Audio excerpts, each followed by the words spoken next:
what I like with that is people like, okay, you're gonna pair up Abyss with Hogan, so that takes, you know, a veteran guy like Hogan gives Abyss the rub. You take Ric Flair, you pair him up with AJ Styles. AJ gets the rub from Flair. You've got guys like the Pope, D'Angelo De Niro. You know, they're taking these guys and teaming. I mean, it's a good way to, if you want to establish. Oh, jeez.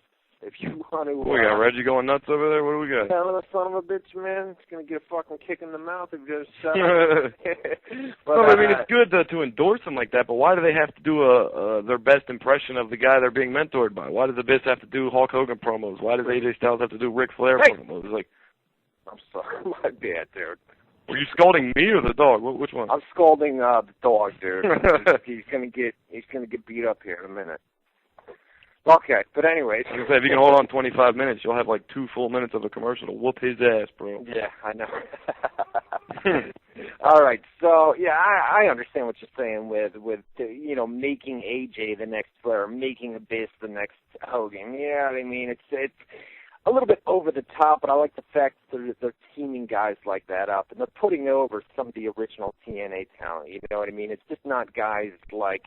Yeah, instead of Hogan running around with the Nasty Boys and Flair running around with Sting, guys that don't need it and guys that shouldn't be there, you know, and opposite. But yeah, it's good. So it's good and bad. So Steve Austin, that led us into a match. I guess we'll talk about the Ric Flair promo. I know you watched Impact earlier today, but that was. Did you hear they had to edit it because of what he did? With the blood? He was cupping the blood and throwing it at the crowd. Like, what the fuck? And I noticed later in the show, James Storm poured beer or spit beer in someone's face in the crowd. Well, how did he? I missed this because I was going back and forth between Austin. But how did he get bloody in the first place? Did he just? Well, well, you got to remember this was last week, right after Flair bladed his face off on the live show, and then they taped it the next night. Well, during the promo, Flair started punching himself in the head and opened the cut up, and then he was bleeding in his eye to the point where he couldn't. His eye had blood all. He couldn't see out of his eye. He kept trying to wipe it out, but it kept bleeding in it anyway. It was just funny. It was awesome. It was a great Ric Flair. You've seen him do that a million times. Punch the cut open, and whatever. It was cool. He took before he even got started. He took his jacket off, which meant he meant business. It was good. Yeah, Flair's always been awesome on the mic. I mean, nothing's better than a Ric Flair promo. Absolutely not, man. That's the greatest. Yeah, I guess we'll move on. We had John Cena versus the Big Show. We had Big Show won this with a choke slam, and that was that, right? I mean, it was just, Big Show versus John Cena, come on. I must have switched over because I don't even remember seeing that match. Yeah. Then that led us into, we had Evan Bourne. Just jump in here, kind of segment for segment with TNA Impact. You run down that, and I'll take care of it. I don't know exactly what went head-to-head. Because right here I'm looking at backstage, right after the Flair promo and all that in the ring, they went backstage, and Eric Bischoff is with Mick Foley. He's yelling at him, telling him he's going to shave his head tonight, and blah, blah, blah, blah, blah. So. Right. We had Evan Bourne against Sheamus. Here's where I have a problem. All right, Evan Bourne at house show events. Is over huge. I read a couple reports from over the weekend where he gets. Well, you go to house shows to see matches, and he's a great wrestler, so he's gonna be over, yeah. Right, but they put him over on house shows, and he gets over with the live crowd. But then you take him, and then you do an absolute squash match with Sheamus on Raw. Evan Bourne. There are other guys within that company besides Evan Bourne that you could have taken. Throw Primo in there or something to let him get squashed. Right, or Carlito, or somebody that crowd could care less about. You know what I mean? Throw somebody like that in there. But Evan Bourne, gets a major pop at live events on the weekends, and then also Monday Night Raw, and they just job him out. You know what I mean? I think there's more. He's got potential, and I think people have taken to him. And he's got an awesome finisher too. That airborne move is fucking insane. But I guess I see what you're saying, that it could have been another jobber, but. Of course Sheamus is going to squash. What else are they going to do? Sheamus has Triple H at WrestleMania. Evan Bourne isn't even on the card, so I don't think he is. Is he? Yeah. I'm sorry. What's that? I just said, of course they're going to job him out. Sheamus has Triple H at WrestleMania in 2 weeks, and they started that way late, so they got to do something. And Evan Bourne isn't even on the card, so what's the difference if he's competitive in the match?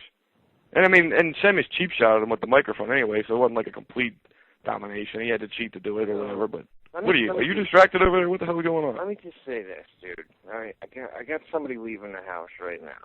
Do you know how fucking annoying it is, dude, when you have people in the back of you, dude, just, oh, God, it's so yes, fucking I do. annoying. I tell everybody in here, I'm doing a show, don't fucking bother me till 9, and I lock my doors just to make sure they don't, Dude, it's, he's leaving now, okay? He's been here since about 3 o'clock this afternoon. He's leaving now.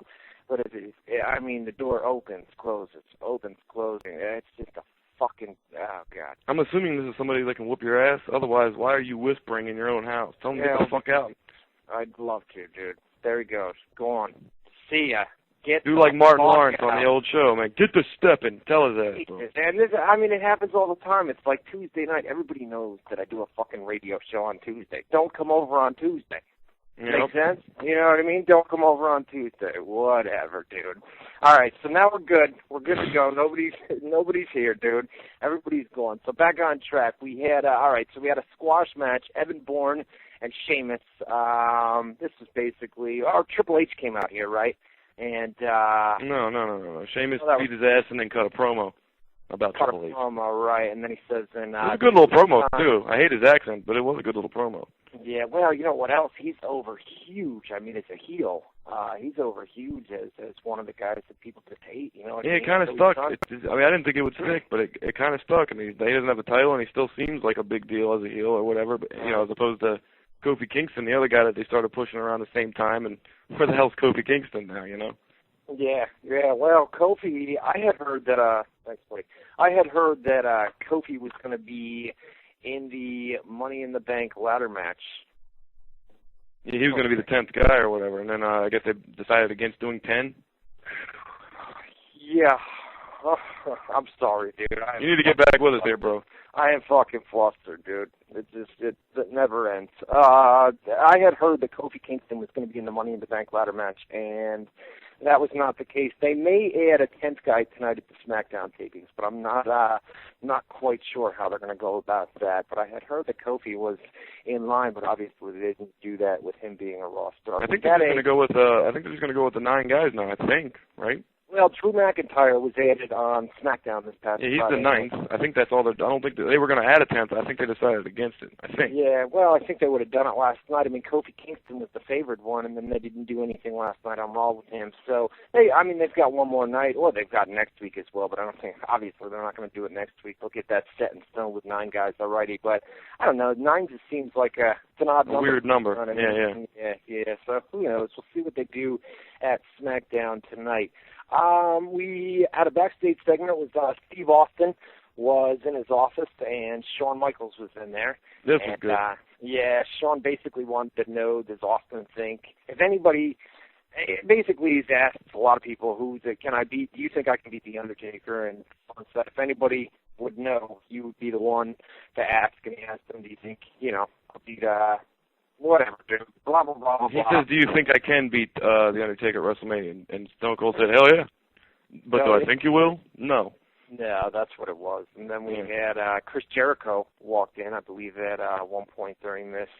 And Shawn and Jericho was the match tonight. So Jericho walked in before Shawn left and was screwing around with him. And I don't know, Shawn walked off, and Jericho just started reminiscing with Austin about good times, drinking Steve Weisers. He says, why don't you just give me the night off, and, let's go drink some Steve Weisers like the old days. Yeah. Right. And then we had, No, hold on, let me just say one more note about that backstage thing, because right at the end, Jericho was laughing, remember that, ha. Austin gets a serious face, and he says, no, you're going to have a match, and then he just says, get out. Yeah, that was all. He did that with Vince later in the night, too. He said, sit your ass down. And then he looked at him again, and he just said, sit. Austin was good, man. I mean, I didn't think he had lost this. No, he wasn't bad. I was expecting more for some reason. Maybe that's just me. I don't know. Yeah. We had not a backstage, it was a match. It was Kelly against Maurice. Just another Divas match, man. Give it to Kelly. She tries hard, man, but she's not there yet. Maurice hit her finisher at about a minute in. And yeah, they kept it short. Yeah. You want anything from TNA yet? You're flying away with Raw.